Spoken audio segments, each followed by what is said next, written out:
La cathédrale au moment de son sacre, le roi quitte le palais du Thau par cette voie.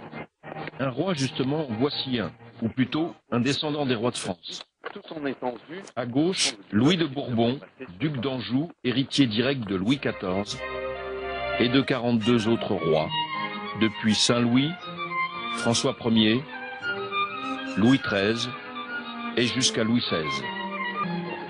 À 37 ans, il est banquier, habite entre Paris, Caracas et Madrid. Il est l'aîné de la maison de Bourbon, l'héritier de la couronne de France. Comme un simple touriste, ou presque, Louis de Bourbon visite la cathédrale où 32 rois de France furent couronnés. Pour nous, il a accepté de marcher sur les traces de ses illustres ancêtres.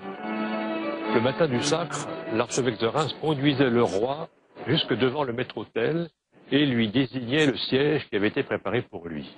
Et c'est là où est encore l'autel aujourd'hui, qu'avait lieu le sacre. Le roi commençait par prêter serment sur l'évangile, de défendre les libertés de l'Église, de faire régner la justice et la paix, de défendre le royaume.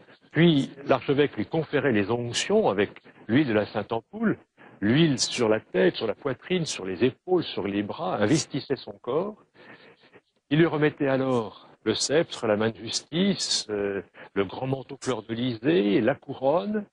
Et ainsi paré, le roi était reconduit en cortège jusqu'à l'entrée du chœur où il prenait place sur un trône surélevé.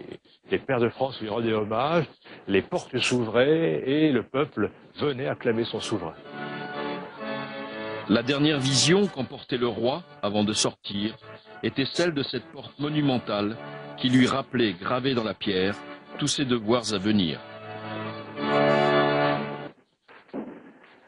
Alors vous êtes ici vraiment au cœur du trésor du palais du Thau et de la cathédrale de Reims, avec les objets qui ont trait directement au roi et à son onction.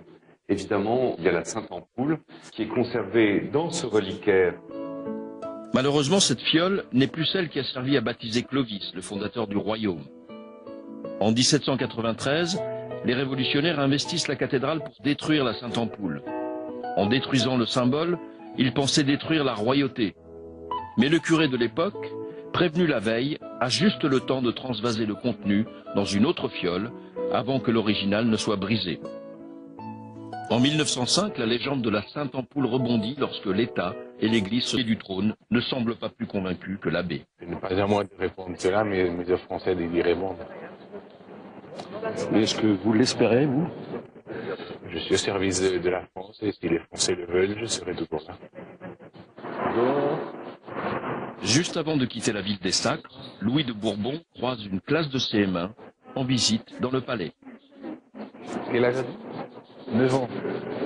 Une question nous brûle alors les lèvres. Et si un jour la France avait à nouveau un roi?